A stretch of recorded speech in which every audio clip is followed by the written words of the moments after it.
Une odeur de brûlé s'est répandue dans l'ascenseur le jour où le corps de la voisine a été transporté hors de l'immeuble. Le métal à l'intérieur était chaud, les boutons collants, la lampe clignotait même lorsque la lumière était éteinte. Anna a passé son doigt sur le panneau et a vu une bande noire, comme si quelqu'un avait brûlé un fil et l'avait essuyé sur le plastique. L'ascenseur a sursauté, s'est arrêté entre deux étages, puis a continué à monter à contre-cœur, laissant l'impression que la boîte remplie de câbles et de rouille avait mémorisé une odeur étrangère et ne voulait pas la laisser partir. Je salue ceux qui écoutent cette histoire. Je vous invite à écrire dans les commentaires d'où vous la regardez et je vous souhaite une écoute paisible mais attentive. Anna tenait dans ses mains un sac contenant des objets provenant de l'appartement scellé à l'étage supérieur. Des bulles vides, un vieux tensiomètre, des reçus reliés. Dans la rubrique parents du certificat de décès, il y avait un trait. Dans la section consacrée aux retraités seuls, il était simplement indiqué que les biens étaient temporairement conservés jusqu'à la décision de la commission. Pour Anna, autre chose était plus important, qu'après toutes les vérifications, personne ne se souvienne de son petit 2 pièces et ne commence à fouiller dans les documents. Elle avait plus peur de perdre son logement qu'elle n'aimait la tranquillité. Elle se souvenait de Tanklida depuis son enfance, les bonbons, le fer à repasser temporaire, les conseils pour la lessive. Parfois, la vieille dame l'appelait par son surnom d'enfance, que seule sa mère utilisait, bien qu'Anna ne le répète pas. Elle n'avait pas envie de poser des questions, et les conversations portaient sur la pharmacie, les files d'attente, les prix. Quand on a trouvé la voisine dans la cuisine, son chat tacheté était assis près du radiateur. C'est ce jaune regardait calmement les gens. Une minute plus tard, le chat avait disparu, et personne n'a compris qui l'avait emmené. La partie officielle s'est déroulée rapidement. Un papier avec un tampon sur la porte, du scotch sur les bords, le tapis retiré, l'ampoule de l'entrée a été changée, la lumière est devenue froide. Et pendant la nuit, Anna s'est réveillée au son d'un grattement sur le métal. Le bruit ne venait pas de son appartement. Des griffes grattaient prudemment le métal de la porte de Tanklida. Quelques mouvements courts, une pause, puis une autre série. C'était exactement comme ça que le chat grattait quand il voulait rentrer à la maison. Anna resta allongée, écoutant jusqu'à ce que tout se calme, puis elle alla dans la cuisine. Son propre chat rayé était assis sur la table et regardait par la fenêtre sombre. Les poils de son dos étaient hérissés, sa queue était ébouriffée. Anna éteignit la lumière. Il y avait des voitures dans la cour, et près de la poubelle, une tache sombre ressemblait à un animal recroquevillé. Un petit morceau de cire craqua sous son pied nu. C'est ce qui reste d'une bougie d'église. Anna n'allumait pas de bougie chez elle. Ses doigts dégageaient une odeur douce et familière, comme celle de tante Lida lorsqu'elle revenait de l'église. Le matin, elle décida qu'elle était fatiguée. Le jour des funérailles, les files d'attente, les signatures, elle jeta la cire. Mais les détails continuaient à la hanter. Une gamelle émaillée blanche remplie de nourriture sèche apparut devant la porte de Tanklida, comme avant. Le papier avec le cachet était toujours accroché à sa place. Personne n'ouvrait officiellement la porte. Le lendemain, la gamelle avait disparu. Il restait des miettes et quelques poils blancs, très semblables à ceux d'un chat, sur la moquette. Avant, il n'irritait que la femme de ménage. Maintenant, il lui sautait aux yeux. Anna travaillait à la pharmacie et prenait des heures supplémentaires pour passer moins de temps à la maison et regarder ses factures avec un peu plus de sérénité. Le soir, le concierge Victor, le fameux Vitka à la balayette, est entré dans la pharmacie. Il a demandé des comprimés bon marché et a ajouté entre deux phrases que quelqu'un marchait dans leur escalier pendant la nuit et que le matin, on pouvait voir de petites traces sur les marches près de la porte de la voisine décédée. Il ne croyait pas aux fantômes, mais n'aimait pas que quelque chose d'incompréhensible abîme ses cahiers soigneusement remplis des numéros des camions poubelles. En rentrant chez elle, Anna vit elle-même ses traces. Ce n'étaient pas des empreintes de chaussures, mais de petites empreintes arrondies, comme celles de pattes. Les traces s'étendaient sur l'escalier poussiéreux et s'arrêtaient à la porte de tante Lida. Elle eut envie de toucher l'une des empreintes avec son doigt, mais elle se retint. Il ne manquait plus que quelqu'un la surprenne accroupie devant l'appartement scellé. La nuit, elle rêva de leur entrée d'immeuble. À chaque palier, un chat venait à sa rencontre. D'abord jeune, puis vieillissant, enfin presque blanc. À chaque palier, il disparaissait sous la porte de Tanklida, tandis qu'Anna continuait à monter. Elle se réveilla dans son lit, avec son propre chat à ses pieds, mais la sensation de l'escalier sous ses pieds persistait. Le matin, dans la cuisine, sur le rebord de la fenêtre, gisait une vieille souris en caoutchouc, usée, les yeux presque effacés. Anna reconnut immédiatement le jouet. Tanklida le lançait souvent dans le couloir, et le chat tacheté se précipitait derrière lui et s'arrêtait devant la porte. Le jouet traînait toujours dans leur entrée, dans un appartement étranger, derrière une porte étrangère. Maintenant, il gisait parmi les tasses et les boîtes de nourriture d'Anna, sentant la poussière, les médicaments et la même cire de bougie. Son propre chat se tenait à côté, regardant non pas le jouet, mais le coin de la cuisine, vers le haut, là où le mur rejoignait le plafond. Son regard était tendu, concentré, comme celui d'un animal qui voit quelqu'un que les humains ne remarquent pas. Anna prit la souris, sentit la viscosité du caoutchouc et ressentit un élan d'irritation. Les choses qui auraient dû rester confidentielles dépassaient déjà les limites. Le même jour, une enveloppe sans adresse de retour arriva dans sa boîte aux lettres. À l'intérieur, il y avait une facture au nom de Tanklida avec une importante dette d'électricité. En bas, il y avait le cachet du service et une allusion à une décision imminente concernant l'appartement. Anna pensa que bientôt, des acheteurs seraient amenés ici, que tout serait jeté et repeint. Mais les bizarreries n'avaient manifestement pas l'intention d'attendre la commission. Le soir, au lieu de s'enfuir chez elle, elle s'arrêta devant la porte de tante Lida. Ses doigts trouvèrent l'ancien emplacement où était autrefois accrochée la plaque avec le nom. Le papier avec le tampon se décollait légèrement sur le bord. Sous le scotch, on pouvait voir une fine rayure, comme faite par une griffe. En bas, le détecteur s'est déclenché. La lumière dans l'entrée s'est éteinte. Le silence est devenu pesant. Dans cette obscurité, le grattement familier s'est fait entendre à nouveau. Des griffes grattaient prudemment le métal de l'autre côté de la porte, avec insistance et patience. Anna sentit la peur se mêler à la culpabilité. Autrefois, tante Lida lui avait demandé de recueillir son chat si elle venait à être dans l'incapacité de s'en occuper. Mais Anna, pressée, avait refusé, prétextant la propriétaire de l'appartement, ses allergies et son manque de temps. Dans les paroles de la vieille femme, il y avait eu une allusion au fait qu'elle avait déjà confié son enfant à des voisins et qu'elle ne voulait pas que cela se reproduise. Anna n'y avait pas prêté attention. Aujourd'hui, ces mots lui revenaient à l'esprit à point nommé. Elle comprit que si elle retournait dans son petit 2 pièces tranquille et faisait semblant de ne rien entendre, le grincement ne disparaîtrait pas. Les jouets et les gouttes de cire se rapprocheraient de plus en plus, jusqu'à ce que la frontière entre sa vie et celle d'autrui s'efface complètement. Dans sa poche, elle trouva la clé de l'appartement scellé, qu'elle n'avait pas rendu après avoir aidé à trier les documents. Un courant d'air fit bouger le papier scellé. Le grincement s'arrêta, comme si de l'autre côté aussi, tout s'était figé.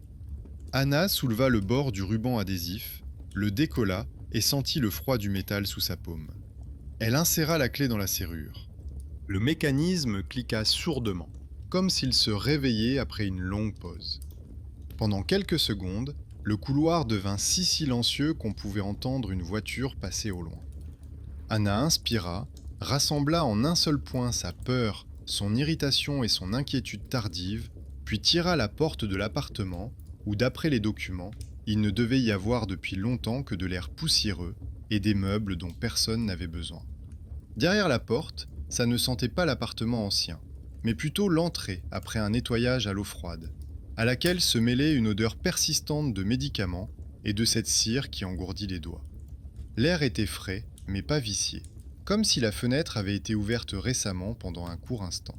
Anna fit un pas à l'intérieur et vit immédiatement sur le sol une fine traînée de sable et de boue, comme laissée par de petites pattes. Les traces commençaient à la porte et s'enfonçaient dans la pièce, vers la cuisine et la chambre.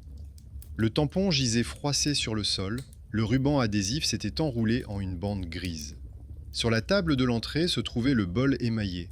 Il ne contenait pas de nourriture, seulement quelques miettes sombres, comme si quelqu'un venait de finir les restes. À côté se trouvait un morceau de feutre gris avec une empreinte ressemblant à celle du corps d'un chat. Anna connaissait ce tapis.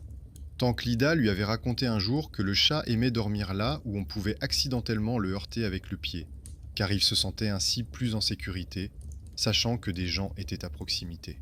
La cuisine était plus propre qu'elle n'aurait dû l'être après une mort soudaine. Une nappe était soigneusement étendue sur la table, une casserole vide était posée sur la cuisinière, sèche à l'intérieur. Dans l'évier, il y avait une tasse avec des traces de thé séché et une tache sur la paroi, mais sans odeur. En revanche, sous le radiateur, Anna trouva la fameuse boule de papier d'aluminium froissée avec laquelle Tanklida jouait avec le chat quand celui-ci ne pouvait plus courir loin.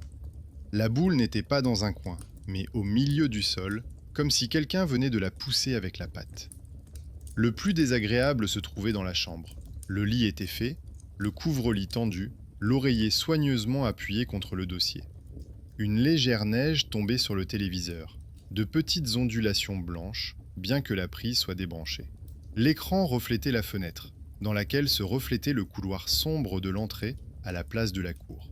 Pendant une seconde, Anna crut voir quelqu'un passer dans le couloir, mais lorsqu'elle s'assit plus près, il ne restait dans les ondulations que sa propre ombre et le carré de la fenêtre. Sur la table de chevet se trouvaient des lunettes, à côté d'une pile de reçus. Anna les passa en revue, plus pour occuper ses mains que pour obtenir des informations. Au-dessus se trouvaient les derniers papiers avec les dettes, en dessous les anciens, soigneusement payés. Entre les deux se trouvait un ticket de caisse de l'animalerie la plus proche.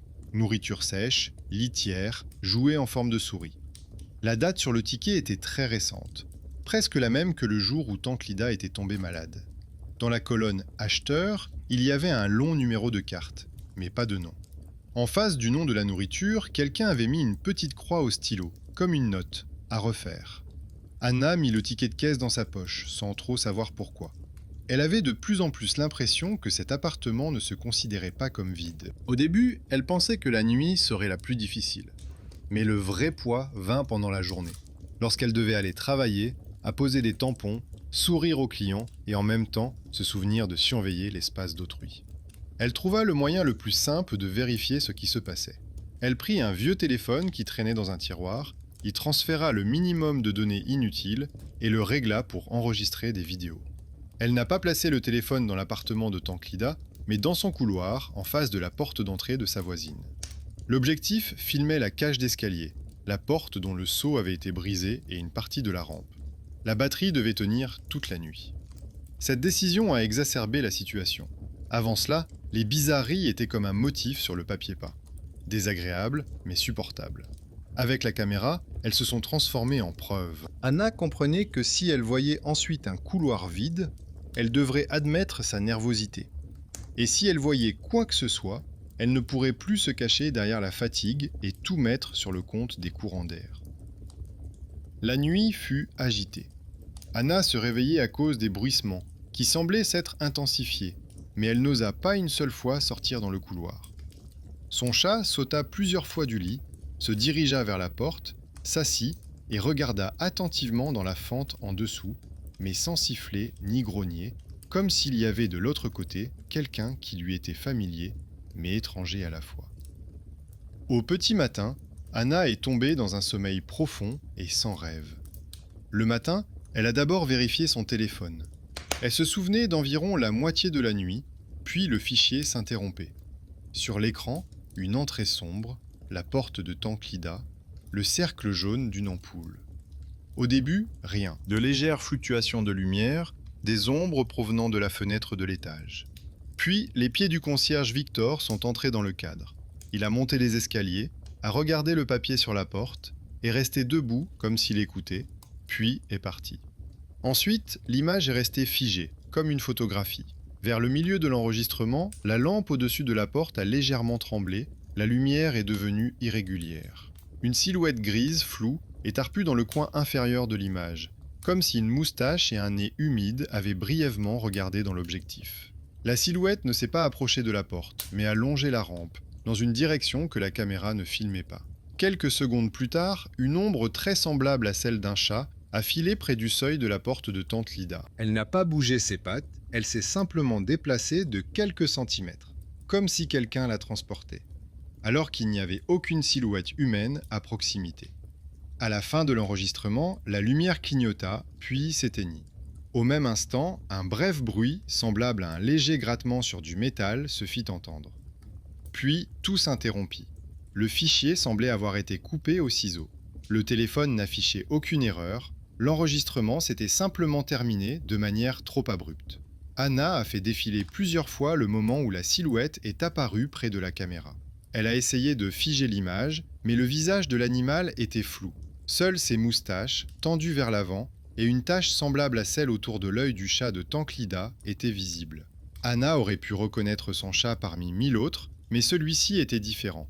Plus dense, plus lourd, plus assuré. Comme si quelqu'un était venu vérifier si l'entrée et les portes étaient bien à leur place. À la pharmacie, la journée s'écoulait lentement. Les gens se plaignaient de leurs tensions, de leurs maux de tête, des prix. Anna répondait comme d'habitude. Choisissait les comprimés, écoutait les histoires. Un homme raconta qu'après la mort de son chien, il entendait encore longtemps ses griffes cliqueter dans le couloir, jusqu'à ce qu'il apporte sa gamelle et son collier à la fourrière. Elle nota mentalement ce détail, comme une petite aiguille sur la montre d'un inconnu. Dans le carnet où elle notait parfois les médicaments nécessaires, elle griffonna de la même plume une courte liste de ce qu'elle avait vu chez Tanklida. Une souris en caoutchouc, de la cire de bougie, un ticket de caisse, une gamelle, des miettes de nourriture, des traces près de la porte, un chat étranger sur l'enregistrement. Après le travail, le concierge l'attendait à l'entrée. Victor se dandinait d'un pied sur l'autre, tenant dans ses mains un bout de papier froissé. Il dit qu'il avait vu hier dans l'escalier un chat assis devant la porte de la voisine décédée et se comportant comme s'il attendait qu'elle ouvre.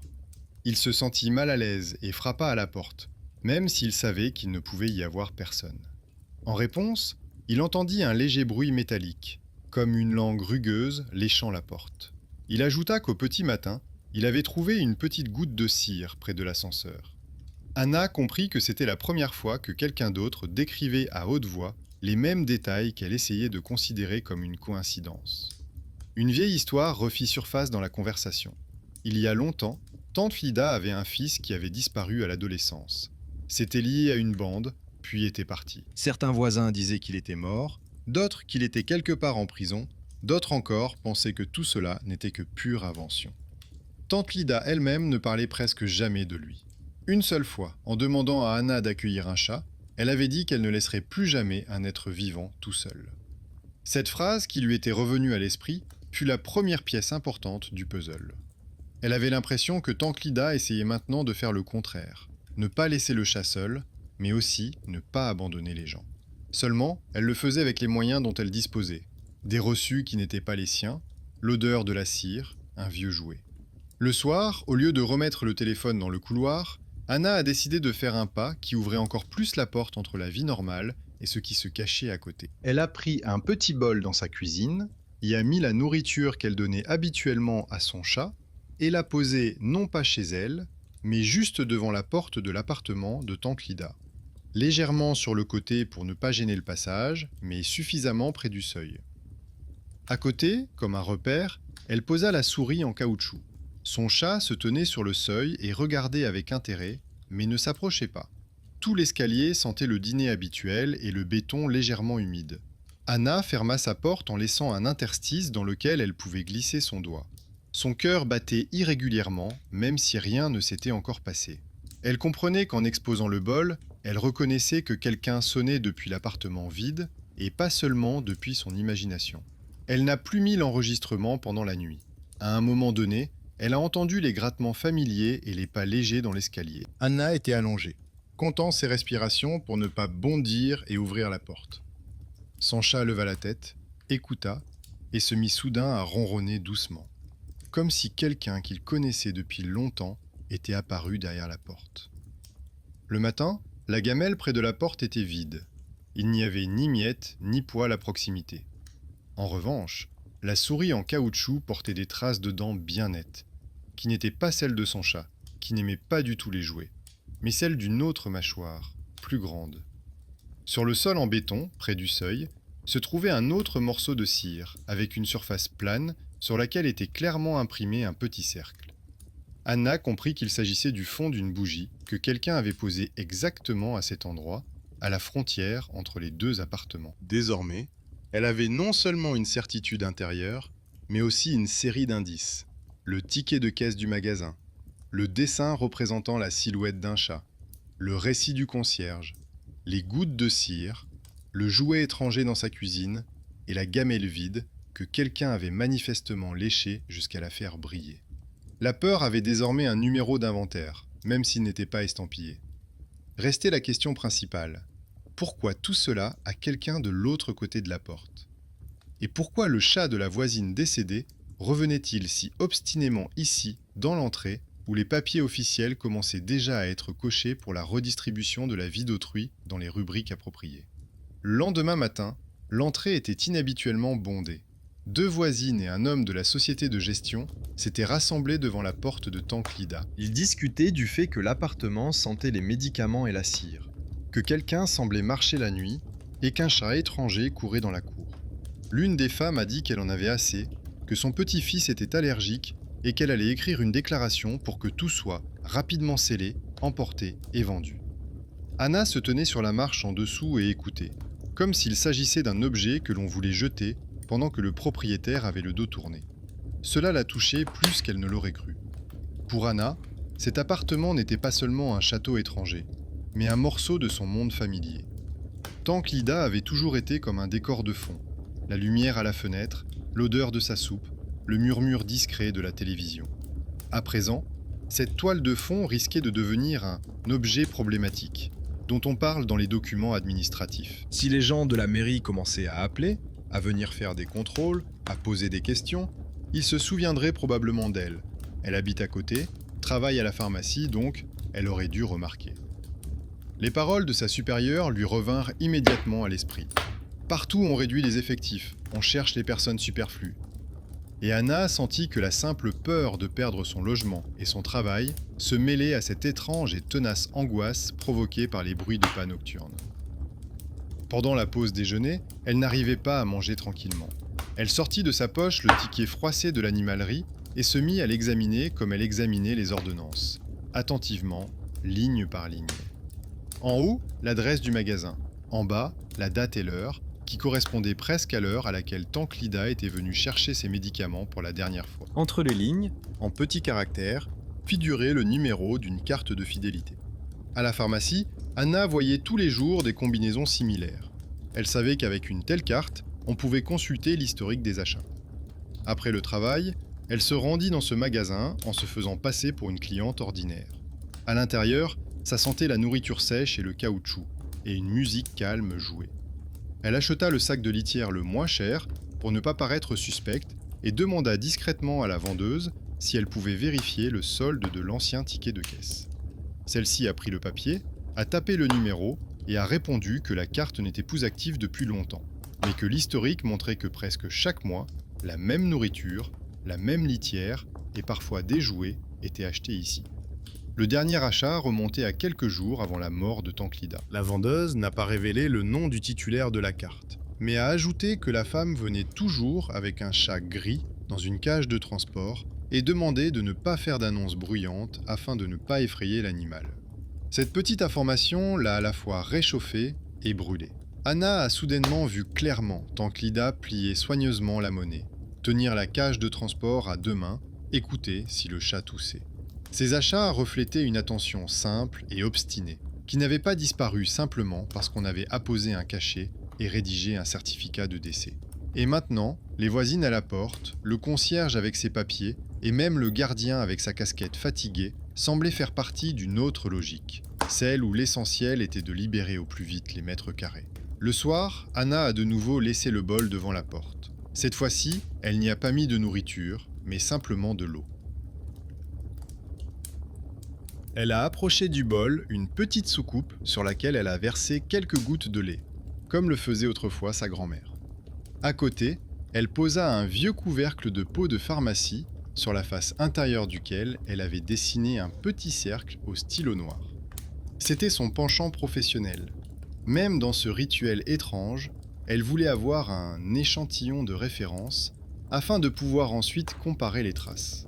Dans la nuit, alors qu'elle était sur le point de s'endormir, Anna sentit un léger frémissement parcourir son lit, comme si quelqu'un s'était assis très prudemment sur le bord. Il n'y avait pas de poids, seulement un léger mouvement du matelas. À ce moment-là, son chat était couché à ses côtés et ne bougeait pas. Anna ne rouvrit pas les yeux, retenant son souffle. L'erreur aurait été de se lever brusquement et de commencer à chercher des yeux quelqu'un qui, peut-être, ne pouvait être vu avec un regard habituel. Au lieu de cela, elle tendit l'oreille. Au début, rien. Seulement le bruit dans les tuyaux, un ascenseur lointain. Puis, quelque part au-dessus de sa tête, il y eut un léger crépitement, comme si une mèche avait pris feu. Et l'air se remplit immédiatement d'une odeur de cire. Le matin, le bol d'eau était à moitié vide et le lait sur la soucoupe avait disparu. Une fine courbe, semblable à la trace d'une langue de chat, était imprimée sur le couvercle du pot, tandis que de petites entailles, comme celles d'une surface rugueuse, étaient visibles sur le bord. À côté, sur le sol, se trouvait à nouveau un morceau de cire, mais cette fois-ci, il n'avait pas la forme d'une simple goutte, mais d'un cylindre légèrement allongé avec un côté écrasé, comme si quelqu'un avait laissé tomber une bougie, puis l'avait ramassée en laissant une trace. Anna prit la goutte de cire et la posa à côté des précédentes qu'elle avait déjà rassemblées dans une petite boîte. Elle-même fut surprise de voir à quel point elle était devenue attentive à ces étranges preuves matérielles. Dans sa vie, tout avait toujours été réglé par des papiers. Ordonnances, dossiers médicaux, contrats de location, tableaux de service. À présent, s'y ajoutait un autre ensemble de documents, invisibles pour la société de gestion, mais très clairs pour elle. Des traces de dents, des empreintes de langue, la forme des gouttes. À midi, Victor est venu la voir. Il a longtemps froissé sa casquette entre ses mains, puis lui a demandé de lui vendre non pas des comprimés, mais une simple lampe de poche bon marché. Il a dit que la nuit, il entendait du bruit dans la cave, et qu'il avait décidé de vérifier les tuyaux. Anna, avec tout son instinct de pharmacienne, sentit qu'il ne s'agissait pas des tuyaux. Elle lui donna la lampe de poche, ainsi que sa vieille clé USB, et lui expliqua brièvement comment l'insérer dans le panneau de l'interphone pour consulter les journaux. Ce truc lui avait été enseigné autrefois par un technicien en communication qui était venu changer le câblage. À l'époque, elle l'avait retenu plus par curiosité que par nécessité. Aujourd'hui, cela devenait soudainement son arme secrète. Une simple employée de pharmacie savait utiliser ce que tout le monde considérait comme une technologie incompréhensible. Le soir, Victor a rapporté la clé USB. Il ne comprenait pas vraiment ce qu'il avait fait. Il avait simplement suivi ses instructions. La clé USB contenait un fichier avec les journaux de l'interphone, une longue liste de chiffres, d'heures et de codes. À la maison, Anna s'est assise devant son vieil ordinateur portable, a ouvert le tableau et a commencé à aligner les lignes. La plupart des entrées étaient standards. Les enfants le matin, les coursiers l'après-midi et locataires le soir. Mais entre minuit et l'aube, à la même heure plusieurs nuits de suite, apparaissait une étrange combinaison de caractères où le numéro d'appartement était remplacé par des zéros et le code par une courte combinaison identique qui n'était jamais tapée avec les doigts. Très régulière, trop régulière. Comme si quelqu'un passait par l'interphone sans toucher les boutons. Ces enregistrements coïncidaient avec le moment où Anna entendait des grattements à la porte et où la silhouette d'un chat apparaissait sur l'enregistrement du téléphone. Elle passa délicatement son doigt sur la ligne, comme elle le faisait auparavant sur les magazines de pharmacie, lorsqu'elle essayait de trouver une erreur dans un rapport. Ici aussi, il y avait une erreur, mais d'un autre genre. Dans le système d'interphone, il est impossible qu'une personne décédée et un chat inexistant sortent de l'immeuble. Pendant qu'Anna était penchée sur le tableau, son chat se leva soudainement, sauta de la chaise et se dirigea d'un pas assuré vers la porte d'entrée. Il s'y arrêta, et sans feuler ni miauler, étira le cou, comme s'il reniflait quelqu'un à travers l'épaisseur du métal. Les poils de son dos n'étaient pas hérissés, elle semblait plus attentive qu'effrayée. Puis le chat a brièvement touché du museau le bas de la porte, à l'endroit où il restait une trace à peine visible sur le métal d'une vieille couronne que tante Lyda avait autrefois accrochée pour les fêtes. Anna comprit que le plus effrayant ici n'était pas que le fantôme hantait l'escalier. La véritable peur venait du fait que ce fantôme, si on peut l'appeler ainsi, se comportait comme un être vivant. Il suivait ses habitudes, cherchait sa porte, se nourrissait là où il en avait l'habitude, et ne comprenait peut-être pas que le monde autour de lui avait depuis longtemps tout redistribué entre d'autres lignes et d'autres appartements. Dans cette image, le chat n'était pas porteur d'horreur, mais le petit guide de quelque chose d'étranger, qui ne savait pas simplement disparaître sur ordre de la société de gestion. Elle a refait une liste. Mais cette fois-ci, non pas sur papier, mais dans sa tête. Si Tank Lida a peur de laisser quelqu'un seul, alors peut-être que le chat étranger ne cherche pas seulement son ancienne maîtresse, mais aussi une nouvelle personne à qui confier ce lien. Et c'est Anna qui s'est avérée être celle qui ne s'est pas détournée et qui n'a pas rejeté l'idée. Celle qui a commencé à rassembler des preuves au lieu de coller de nouveaux autocollants. Ainsi, la peur s'est progressivement transformée en mission. Quand elle y pensait, l'entrée cessait d'être simplement un endroit où tout bruisse et sente la cire, et devenait un petit système où les vivants et les morts s'accrochent les uns aux autres grâce à des itinéraires habituels, des tickets de caisse et des décisions lucides dont dépendent les animaux et les appartements d'autrui.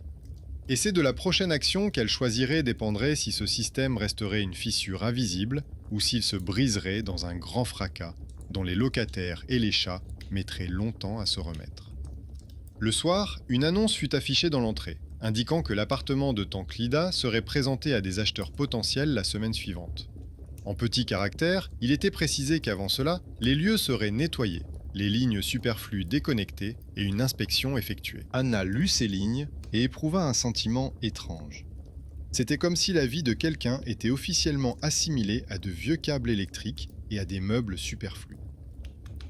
Près des annonces, les gens discutaient du fait qu'il fallait attraper le chat avant qu'il me fasse des bêtises et proposaient d'appeler les services compétents. Quelqu'un a dit que dans ce genre de cas, tout se réglait rapidement, l'important étant de ne pas s'en mêler. Elle avait justement envie d'intervenir, et ce qui lui faisait peur, c'était justement que ce désir était plus fort que son habituelle prudence qui lui dictait de ne pas se mettre en avant. Elle comprenait que tout mouvement inutile pouvait lui causer des ennuis. À la mairie, on trouve rapidement les coupables, et à la pharmacie, la direction n'aime pas que les employés se mêlent des affaires des autres.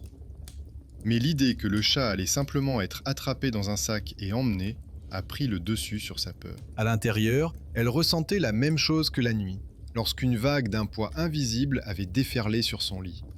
Impossible de faire comme si de rien n'était.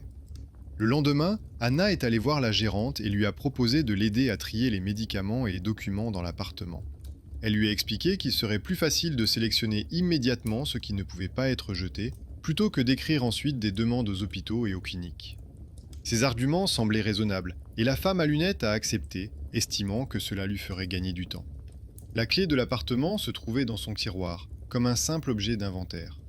Anna remarqua qu'elle avait noté la remise de la clé dans le journal, comme à son habitude, et pensa involontairement qu'une autre ligne subtile de l'histoire officielle de la maison venait de se joindre à celle qui passait devant sa porte la nuit. La porte de l'appartement de Tank Lida s'ouvrit difficilement, comme si l'air derrière elle n'avait pas bougé depuis une éternité, alors que seuls quelques jours s'étaient écoulés. À l'intérieur, ça sentait comme pendant la nuit. Les médicaments, la cire, et quelque chose qui ressemblait à de l'amidon vieux. Dans la cuisine, il y avait des tasses, dont l'une portait une trace de thé séché. Et sur le rebord de la fenêtre, une serviette pliée, sur laquelle reposait autrefois, sans doute, un bol. Sur la table, il y avait des reçus, des ordonnances, des horaires de consultation à la polyclinique. Anna connaissait tout cela presque par cœur, comme des types de documents, mais pas comme la biographie de quelqu'un. Elle s'assit à table et commença à trier soigneusement les papiers. Les ordonnances dans une pile, les factures de services publics dans une autre, les vieilles lettres dans une troisième. Parmi les factures d'eau et d'électricité, elle trouva un ancien contrat de location, imprimé en lettres décolorées. Dans un coin figurait le nom de famille de Tank Lida. Dans l'autre, le nom de la personne dont elle s'était autrefois portée garante. Le nom de famille de cette personne correspondait au nom de jeune fille de sa propre grand-mère. Anna regarda longuement ces lignes jusqu'à ce que comprenne ce qu'elle n'avait auparavant que vaguement deviné. Il y a de nombreuses années, lorsque sa famille avait déménagé et cherché un logement temporaire, Tante Lida faisait déjà partie de leur histoire, mais sous un autre angle. Il s'avère qu'un jour, cette femme les avait déjà aidés à garder un toit au-dessus de leur tête, mais la famille n'en parlait presque jamais, mettant tout sur le compte du hasard. Maintenant, tout semblait différent. Les traces de chat, l'odeur de cire, le bruissement nocturne près de la porte et le journal de l'interphone avec ses zéros formaient une autre image. Ce n'était pas seulement un immeuble hanté, mais aussi une maison où deux destins étrangers s'étaient croisés autrefois, et où l'un d'eux exigeait désormais une réponse. Anna ressentait cette pensée presque physiquement, comme une légère pression dans la poitrine, pour laquelle on prescrit généralement des anxiolytiques. Elle sortit son ancien téléphone de son sac, le posa sur un support dans la cuisine et activa l'enregistrement vidéo. Elle orienta la caméra de manière à ce que la porte, la fenêtre et le coin de la table avec les reçus soient dans le cadre. C'était un choix délibéré de sa part. Laisser un œil qui ne croit pas au bruit, mais qui enregistre les ombres et les mouvements. Elle comprenait que c'était un pas vers ce qui lui faisait peur. Rester dans l'appartement la nuit, même avec la possibilité de partir. Victor, apprenant qu'elle allait passer la nuit ici, lui dit doucement qu'il serait à proximité, dans la cave, soi-disant pour vérifier les tuyaux. Officiellement, il s'occupait de la maintenance technique, mais officieusement, il la protégeait par sa présence et son trousseau de clés. On le percevait généralement comme une personne en arrière-plan, qui se contentait de balayer, mais il s'avéra que son consentement tacite déterminait si l'entrée de l'étage serait fermée avant l'heure. La nuit, l'appartement respirait différemment des gens. Les murs craquaient sous l'effet des changements de température, les tuyaux faisaient du bruit, quelque part sous le plancher, des sacs ou des souris bruissaient. Anna était assise sur un tabouret dans le couloir afin de voir les deux portes, celle de l'entrée et celle qui menait à la chambre de tante Lida. Elle avait éteint la lumière exprès, ne laissant qu'un rectangle sombre provenant de la fenêtre de la cuisine. Le téléphone sur la table continuait à enregistrer. Son petit œil clignotait comme un point à peine visible. Au début, il ne se passait rien. Puis, un autre bruit vint se mêler au bruissement habituel. Un léger grattement sur le métal, comme si des griffes avaient effleuré le bas de la porte. C'était le même bruit qui, auparavant, avait poussé Anna à rester figée dans son appartement, mais cette fois, il était tout près. Des pas rapides résonnèrent distinctement sur le linoléum. Une ombre féline passa dans l'embrasure de la porte, sans la fourrure épaisse et les rayures distinctes habituelles, plutôt comme une tache sombre qui remplissait l'espace entre le sol et l'air. Elle s'attarda, comme si elle écoutait, puis glissa rapidement vers la cuisine. Anna ne se leva pas tout de suite. Elle sentit de légères vibrations sur le parquet, comme si quelqu'un sautait sur une chaise, puis sur le rebord de la fenêtre. Un bruit à peine audible, semblable au crépitement d'une allumette, se fit entendre depuis la cuisine, et un instant plus tard, l'odeur familière de la cire devint beaucoup plus forte. Elle était si intense qu'elle couvrait presque les notes de pharmacie. L'air devint plus dense, comme dans une petite pièce où l'on aurait allumé une bougie sans ouvrir la fenêtre. À ce moment-là, elle comprit qu'elle n'avait plus peur du chat, ni même de la silhouette qui se trouvait peut-être près de la fenêtre. Ce qui l'effrayait, c'était l'idée que si elle s'enfuyait maintenant, tout cet étrange enchevêtrement de journaux, de reçus, de vieux contrats et de pas nocturnes serait scellé d'un autre cachet, celui de l'indifférence administrative. Elle se leva donc doucement et se rendit dans la cuisine. Le téléphone était toujours posé sur la table, clignotant. Sur le rebord de la fenêtre, une petite bougie brûlait lentement, posée sur un couvercle de boîte retourné. À côté était assis le chat, le même chat gris, mais il n'avait pas l'air fantomatique. Il semblait bien vivant. Sa fourrure était collée par la poussière, ses moustaches bougeaient, ses yeux étaient à demi fermés. À la vue d'Anna, il ne s'enfuit pas, mais cligna lentement des yeux, comme le font les animaux satisfaits. Sur la table, parmi les reçus, se trouvait une carte postale. Elle était manifestement tombée du dossier qu'Anna avait trié pendant la journée, mais pour une raison quelconque, elle s'était retrouvée sur le dessus. Sur le carton, une écriture soignée et ancienne indiquait que la voisine de l'ancienne adresse remerciait tante Lida pour son aide avec la petite fille qu'elle avait accueillie chez elle pendant l'été, pendant que ses parents réglaient des formalités administratives. Le nom de la petite fille était le même que celui d'Anne. Elle relut plusieurs fois ces lignes jusqu'à ce que leur sens devienne si simple qu'elle en eut presque honte. Toutes ces années, elle avait vécu dans une maison où elle avait déjà été sauvée une fois de la bureaucratie étrangère, et maintenant, cette maison, à travers les traces de pattes de chat, lui rappelait que les dettes ne sont pas seulement financières. Au matin, la bougie était consumée. Le chat s'était endormi sur le bord du couvre-lit dans la chambre de tante Lida, et le téléphone avait enregistré un long fichier dans lequel on ne voyait presque rien, seulement une ombre floue et de rares reflets de lumière. Il restait suffisamment de mémoire dans l'appareil pour pouvoir mettre en pause à un moment étrange, lorsque le chat passe du couloir à la cuisine, devant la porte fermée, et qu'une seconde plus tard, une autre tache sombre, plus grande, apparaît derrière lui, comme si elle le suivait de près tout en restant à l'écart. Cette image ne prouvait rien, mais elle devenait pour elle une frontière personnelle entre ce qui pouvait s'expliquer avec des mots habituels et ce qu'il valait mieux laisser tel quel.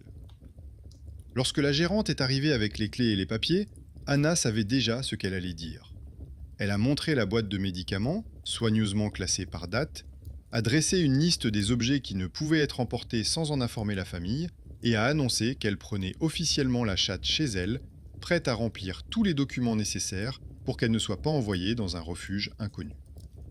Victor a confirmé que l'animal avait effectivement vécu pendant de nombreuses années chez Tante Lida, et a ajouté que la propriétaire avait demandé de le confier à quelqu'un qui n'aurait pas peur des traquins supplémentaires. Il avait inventé ces mots lui-même, mais les avait prononcés avec une telle assurance qu'il sonnait comme une citation tirée d'un texte écrit. Il n'y avait rien de mystique dans cette histoire pour les services et l'administration. Quelques nouvelles lignes sont apparues dans les registres. L'acte de transfert de l'appartement, une note indiquant que le chat avait été remis à son nouveau propriétaire, un commentaire précisant que le logement avait été inspecté et était prêt à être vendu. L'interphone a été mis à jour, les étranges zéros des journaux ont disparu, remplacés par des lignes régulières avec les numéros des appartements et les nouveaux codes. De l'extérieur, tout semblait être une succession d'actions normales. Mais pour Anna, les conséquences étaient différentes. La chatte dormait désormais à sa tête de lit, se réveillait parfois au milieu de la nuit et se dirigeait vers la porte où vivait autrefois son ancienne maîtresse. À ces moments-là, l'air se remplissait à nouveau d'une légère odeur de cire, même s'il n'y avait pas de bougie à proximité. Victor venait plus souvent à la pharmacie, non seulement pour acheter des lampes de poche, mais aussi simplement pour demander s'il pouvait aider. Les voisines de l'escalier continuaient à se plaindre des courants d'air et du bruit, mais elles le faisaient désormais plus discrètement, laissant parfois même des bols d'eau devant les portes des autres. Anna conservait la boîte contenant les gouttes de cire, le couvercle du pot avec l'empreinte de la langue et la vieille carte postale de remerciement pour l'aide apportée à la petite fille. Pour d'autres, cela aurait été un tas de déchets, mais pour elle, c'étaient les archives personnelles de l'escalier, où les lignes des reçus, des registres et des souvenirs d'autrui s'assemblaient pour former une seule histoire. La peur que quelqu'un monte les escaliers la nuit n'avait pas complètement disparu, mais elle avait laissé place à un autre sentiment. Elle n'était plus une locataire fortuite parmi les tampons en papier. Sa propre décision d'entrer dans un appartement étranger, de prendre la responsabilité du chat et de reconnaître son ancien lien avec cette maison l'avait transformée en une partie de la force qui empêchait la maison de se désagréger complètement. De l'extérieur, tout ressemblait toujours à une entrée d'immeuble ordinaire, avec sa peinture écaillée et ses boîtes de courrier de travers. À l'intérieur, il restait la certitude que parfois, les personnes les plus discrètes, la pharmacienne et le concierge, maintenaient un ordre fragile entre les vivants et les morts, bien plus fiable que n'importe quel sceau ou instruction. Et si, pendant la nuit, la porte grattait à nouveau, ou si l'ombre d'un chat courait dans l'escalier, Anna comprenait déjà qu'il ne s'agissait pas simplement d'une histoire effrayante pour les voisins, mais d'un rappel de la facilité avec laquelle l'amour et le devoir franchissent les frontières qui semblent définitives pour le registre de la maison.